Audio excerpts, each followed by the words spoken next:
Manipuri Wari Pambi Channel na tabiriba pumnamakpu amuh hana taram nogsari ngasisu Manipuri itihas ki wari paringda Mitai gi lining amadi salai taret khai khibagi wari matek ama puduna laksari masi amuk ngaihaktan taminarasi Tengban bana kari amata laitringaida mapu matomta lairami matomta laibase nuaitraduna saktam ama oina olage ninglakle mahakna matik mayaiga loinana nganglaklabada yamna fazarba saktam ama oikhirami Tengban base semninglakle mahak matomdanadi Tengban base yadabanina masadagi tangkhai ama khaidoklaga maru sidabi Pitrai Khongdrai Nature of Goddess puthokhi Masigi matungda mahakna maru sidabigi matambakta wanglen kharadang pothakhiye asumna Tengban bada lairiba thawan misakna singba mahakna semkhiye asumna mahakna yathoklambadagi hanjin khraba matungda Tengban ba se imamna laire mapu mana khalle aina yathoklambagi ngalambani adunadi matam khudingda amam angan khaina nabagi damakta mahakna numit sayole asumna Tengban ba mahakna atingkok sidaba sayole atingkok na masa ahum po atia asiba kochin tuthokpa masa ahum da mana pugadaba mathaubu sinakhiye ahanbada atia sidaba na nungsit ki masak oiduna Tengban ba amasung tayong panbada lairiba pumnamakpu yokpa ningsa sor honba pauset na nabagi thabak ani subada asibana Tengban ba amasung taibang panda lairiba pumnamakpu amuk pokpa amuk sihanbagi thabak ahum subada konchin tuthokpana josabi masak oina pot amaga singsinaduna thengaina handuna magi chana pathap naina satuna konsinbagi thabak puhankhi magi mathau sinaraba matungda mapu madi atingkoki manungda khongpham amata lengdana laikhiye mahakna lengdana laibana numit tha thawan misakna mangal amadi maisa piduna magi mathaubu taunaribani mahak laikhidrabada numit tha thawan misaksu lairaroi mangansu lairaroi pumnamak mamduna lairagani asumna mangondagi sandokhiba Tengban ba se mangonda amuk hanjilhankhigani aduga nauna amuk Tengban ba amasung taibang pan semlakhigani maramasina Tengban bada lairiba sangbana ba tarang amasung numit tha thawan misak mai ising nungsit laibak atinga mga asibu ibungo magi masakni haina ningnari sonari mahakti asawba kalakpa mihawba apamba khoirangnaba amata laite mahakti sana lupa mayam ama katpa do pamba nate mahakna pambadi thamoi sengna piranga loinana ningjaba adutani adugumba mithoi mihenba aduna siraba matamda nonga lambida magi manak yauba ngammi aduna tabadi magi manak yauba ngamdaduna mana tawrakpa adugi mahigi matung inna khagi thong maningi thong amadi awangi thong de sanakhiba ngaktani masigi matungda atia sidabana taibang pana se semna nabagi damakta mangang luang khuman salairen sidaba masa mari pokhi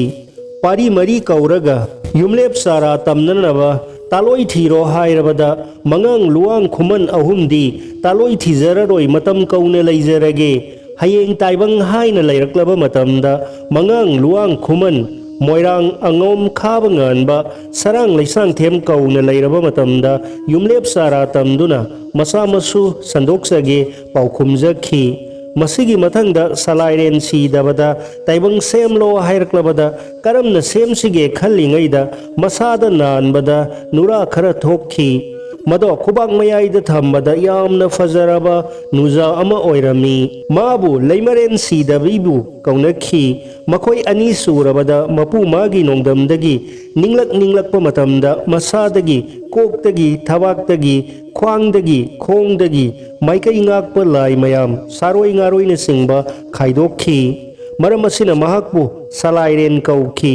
leimaren su sanana lai nura mayam ama puthokhi asumna lai mayam ase tarang thakta khoi paibagumna paiduna lairaklabada malay mase karamna semsige khallingaida numitki masektagi lai ising nungsina singba paitharakle madubu salairen sidabana amadi leimaren su masadagi matik mayai amuk puthoklaga malembu semkhiye asumna lai mayam ase kadaida hana khundasige khanabada kaubru kaubasingbu urabada masidabu khundarage haibada hoyanare maram asina kaubrubu layam khunda ahanba sarik mapan thaba longthrei mau lingba lam hainabu kaunakhiye asumna malem ase semduna layamna malemda khunda khraba matungda laina panba matambu mari thokna khaidokhi ahanbada kandoda salairen sidabana panba ani subada thoi handoda pakhangbana panba ahum subada tayo handoda korau hanbana mari subada oi handoda kawrena pankhi asumna salaina asatpa amasung sataba kayamuk semlaba matungda yong semkhi salairen sidabana takpiduna namu taibang mi akonbada semkhi maram asina yongbu taibang migi mapa mapuni hainabasu yaudaba natte asumna kaubru singda laya matam kuina lairaklaba matungda tampak ase isinggi ipak ama oina leirambabu laining thau sanamahina nongsabagi saktam lauduna marai bakta sirong masi amata panbana singbu thingaiduna ising singthokhi madubu singnung hut haina kaunakhi asumna manipur tampaki ising kanglaba matamda kanglana ihana kangi haiduna kangla kaunakhi mafam asida salairen sidabana lusingduna layam kumlaktuna khundakhi amadi laifam samaga nipangi khubam lei asumna laigi sak loiraklaba matamda migi sak amuk hauraklammi laigi sak sing ase loiraba matungda migi sak haina amuk khaidokli madudi hai sakta kangba ningthau lila pakhang panba ani subada khunu sakta tari sakapa lonja pakhang singba pankhiba ahum subada langba sakta tengomba amasung masa masu sing asina singba langba sak loisilaklaba matungda tarang thakta mangang luang khuman ahum makna taibangna palaklaba matamda salai taret puthokna nabagi damakta salairen sidabana ithairen oiba sentreng amasung kuptrengbu lainungdagi kaukhatlaga salai taret pu liklam sumna puthoknababu yawarakhi asina maram oiraga sentrengna sarainu panaduna mangang luang khuman ahum pokhi kuptrengna sakonu panaduna angom moirang khabanganba sarang laisang them maribu pokhi asumna tarangda mangang luang khuman ahumna haikhiba jawagi matung ina maitai mitai salai taret pu paring naina sandorakpa horakhi maram aduna sentreng amasung kaptrengbu pakhangbagi ikhang loi oibana ibudau kaunabasu oiraba matamda mayamba sana mahina takpiba laiwa solaga lil olaga mapithel singjauda hek hek ahing athengbada satli nongmadi yaisna uhoraduna mata ibungo sana mahidagi linba laiwa tamlaga induna satkhibada mapithel singjauda thengnare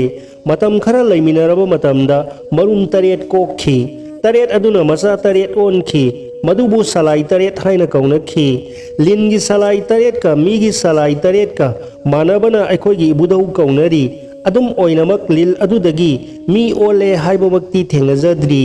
mathangda nongda lairen pakhangbabu ibudau kauba kanglai pakta matik manga laina palamba ningthau singna thopkhrabada matik manga laiba ningthau ama puthokna nabagi damakta panthoibina sayol oibi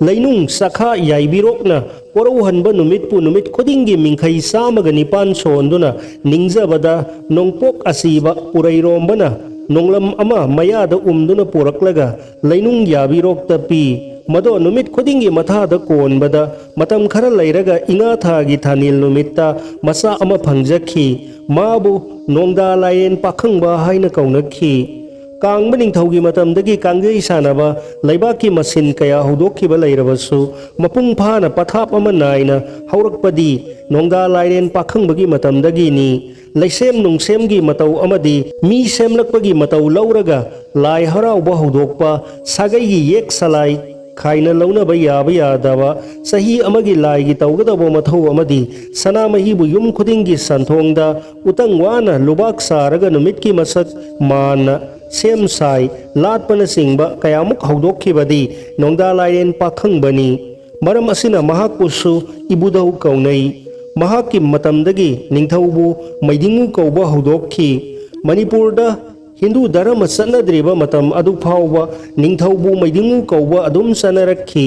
ꯃꯦꯔꯥꯒꯤ ꯊꯥꯅꯤꯜ ꯅꯨꯃꯤꯠꯇ ꯆꯤꯡꯒꯤ ꯈꯨꯜꯂꯥꯛꯄ ꯑꯃꯗꯤ ꯂꯨꯆꯤꯡꯕ ꯀꯌꯥ ꯀꯣꯅꯨꯡꯗ ꯀꯧꯔꯒ ꯆꯥꯃꯤꯟ ꯊꯛꯃꯤꯟꯅꯕ, ꯑꯔꯩ ꯑꯔꯩꯕ ꯄꯣꯠ ꯂꯥꯟꯅꯗꯨꯅ ꯍꯔꯥꯎꯃꯤꯟꯅꯕ ꯑꯗꯨꯕꯨ ꯃꯦꯔꯥ ꯍꯧ ꯆꯣꯡꯕꯒꯤ ꯊꯧꯔꯝꯁꯨ ꯃꯍꯥꯛꯅ ꯍꯧꯗꯣꯛꯂꯝꯕꯅꯤ ꯑꯃꯁꯨꯡ ꯃꯍꯥꯛꯅ ꯇꯥꯡꯈꯨꯜ ꯍꯥꯎꯕꯅ ꯂꯩꯔꯝꯕꯒꯤꯗꯃꯛꯇ ꯃꯅꯥꯎ ꯖꯤꯡꯁꯣꯛ ꯈꯨꯟ ꯃꯩꯍꯧꯔꯣꯟꯗꯒꯤ ꯃꯐꯝ ꯑꯃ ꯀꯟꯗꯨꯅ ꯍꯧꯈꯤꯕ ꯄꯨꯋꯥꯔꯤꯒꯤ ꯃꯐꯝ ꯑꯃ ꯀꯟꯗꯨꯅ ꯂꯩꯔꯤ꯫ ꯃꯩꯇꯩ, ꯃꯤꯇꯩ ꯑꯃꯁꯨꯡ ꯆꯤꯡꯒ ꯂꯩꯅꯕ ꯃꯔꯤ꯫ ꯆꯍꯤ 90,000ꯃꯨꯛꯀꯤ ꯑꯗ꯭ꯋꯥꯏꯗ ꯃꯅꯤꯄꯨꯔꯒꯤ ꯇꯝꯄꯥꯛ ꯑꯁꯦ ꯆꯤꯡꯅ ꯏꯀꯣꯏ ꯀꯣꯏꯗꯨꯅ ꯂꯩꯔꯝꯕꯅ ꯏꯁꯤꯡꯒꯤ ꯏꯄꯥꯛ ꯑꯃ ꯑꯣꯏꯅ ꯂꯩꯔꯝꯃꯤ꯫ ꯏꯁꯤꯡ ꯑꯁꯦ ꯆꯤꯡꯊꯣꯛꯂꯒ ꯂꯥꯏꯗ ꯅꯠꯇꯅ ꯅꯃꯨ ꯇꯥꯏꯕꯪ ꯃꯤꯁꯨ ꯈꯨꯟꯗꯥꯕ ꯌꯥꯅꯕ ꯂꯥꯏꯅꯤꯡꯊꯧ ꯁꯅꯥꯃꯍꯤꯅ ꯅꯣꯡꯁꯥꯕꯒꯤ ꯁꯛꯇꯝ ꯂꯧꯔꯒ ꯃꯔꯥꯏꯕꯛꯇ ꯆꯤꯔꯣꯡ ꯅꯥꯃꯇ ꯄꯥꯟꯕꯅ ꯈꯥ ꯊꯥꯡꯕ ꯆꯤꯡꯕꯨ ꯊꯤꯟꯒꯥꯏꯔꯒ ꯏꯁꯤꯡ ꯆꯦꯟꯊꯣꯛꯍꯟꯈꯤ, ꯃꯗꯨꯕꯨ ꯆꯤꯡꯅꯨꯡ ꯍꯨꯠ ꯍꯥꯏꯅ ꯀꯧꯅꯈꯤ꯫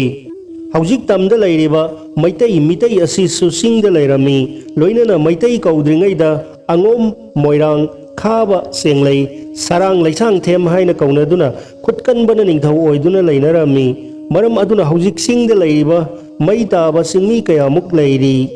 ꯃꯩꯇꯩ ꯑꯁꯤꯁꯨ ꯃꯈꯣꯏꯒꯤ ꯃꯔꯤ ꯃꯇꯥ ꯅꯠꯇ꯭ꯔꯒ ꯌꯥꯝꯅ ꯅꯛꯅꯕ ꯃꯔꯤ ꯂꯩꯅꯔꯛꯏ ꯍꯥꯏꯅꯕ ꯂꯩ꯫ ꯃꯇꯝꯒꯤ ꯃꯇꯨꯡ ꯏꯟꯅ ꯏꯁꯤꯡ ꯀꯪꯈ꯭ꯔꯕꯗ ꯆꯤꯡꯗ ꯂꯩꯔꯝꯕ ꯂꯥꯌꯥꯝ ꯀꯨꯝꯂꯛꯇꯨꯅ ꯍꯥꯟꯅ ꯀꯪꯈꯤꯕ ꯀꯪꯂꯥꯗ ꯑꯍꯥꯟꯕ ꯈꯨꯟꯗꯥꯕ ꯍꯧꯈꯤ꯫ ꯃꯔꯝ ꯑꯗꯨꯅ ꯀꯪꯂꯥꯗ ꯂꯥꯏꯐꯝ 109ꯒꯤ ꯈꯨꯕꯝ ꯂꯩꯔꯤꯕꯅꯤ꯫